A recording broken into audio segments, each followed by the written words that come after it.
菜鸟驿站赔钱不干了，卖自流件回血，必中电子产品，盲盒下单之后不退不换。买了一箱400块，价格不便宜啊！看看今天到底能不能回本。卖家也说了，必中电子件，可是电子产品也是有值钱有不值钱的。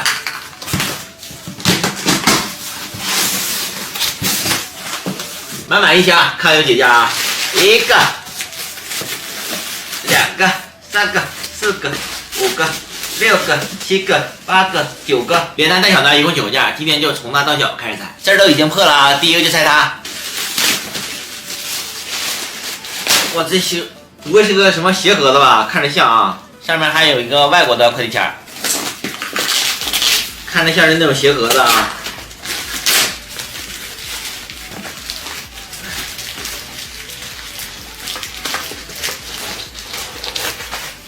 哇塞！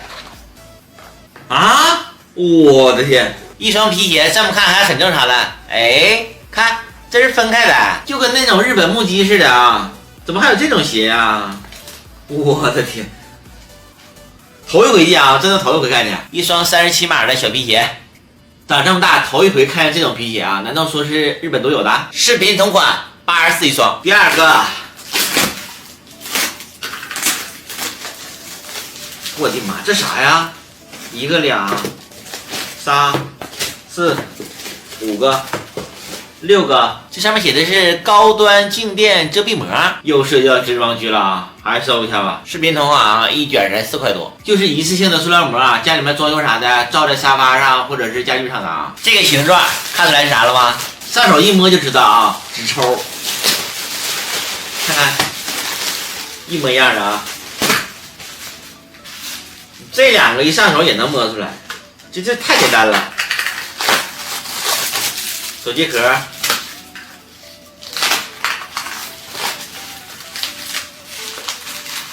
这个手机壳还好看点，这手机壳的背面还挺好看的。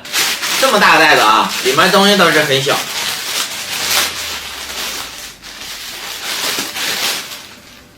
这啥呀？有人知道这是啥吗？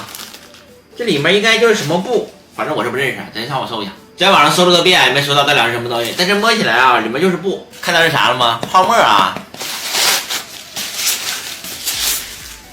猜一下吧，我猜里面有可能是手机膜。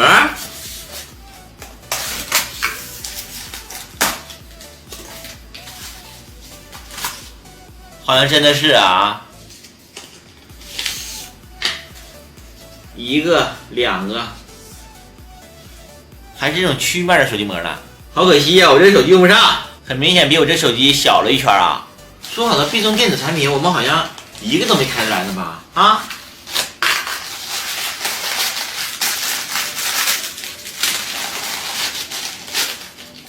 防水雨靴1个，还剩最后这么一个大盒子，希望里面是电子产品。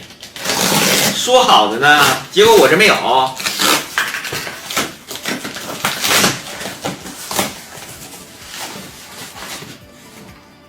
看图也看来了，车载吸尘器1个，这一堆破烂花的都400块啊！我刚才给他们估地价，最多也是1200块钱，所以这么看来，今天的头亏大了。